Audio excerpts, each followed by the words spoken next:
South Carolina, one of 17 states involved in a lawsuit that impacts students with disabilities and how they learn. Caroline Jaffa spoke to Attorney General Alan Wilson to ask why South Carolina got involved and what happens next.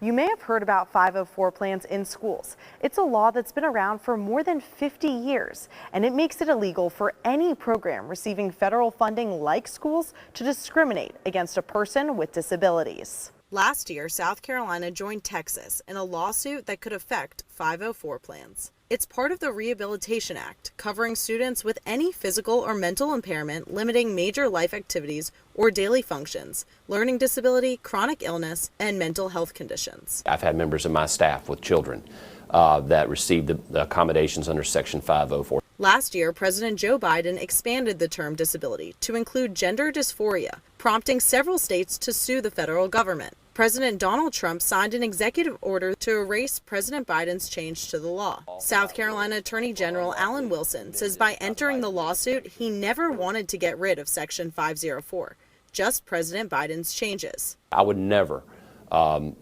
support anything that would jeopardize that. And to the families out there who were concerned or having any anxiety, rest assured that Section 504 will remain intact. But President of Able SC, Kimberly Tissett, says the Attorney General did not read the complaint fully before signing on. She says in one section of the complaint, it states that Section 504 would be declared unconstitutional. They were willing to sign on to this lawsuit and take a whole population down. Attorney General Wilson says the states involved in the lawsuit are communicating next steps. We don't like it when someone amends federal law through executive fiat and expands the scope of a disability to be something that the law specifically excluded when it was drafted in the early 1970s. But Tissett says the disability community needs the states to take action now and take South Carolina off the lawsuit. I encourage him to do that today.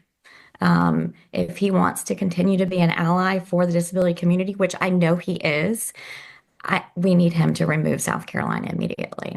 And with his leadership, he can influence other states. In Columbia, I'm Caroline Jaffa.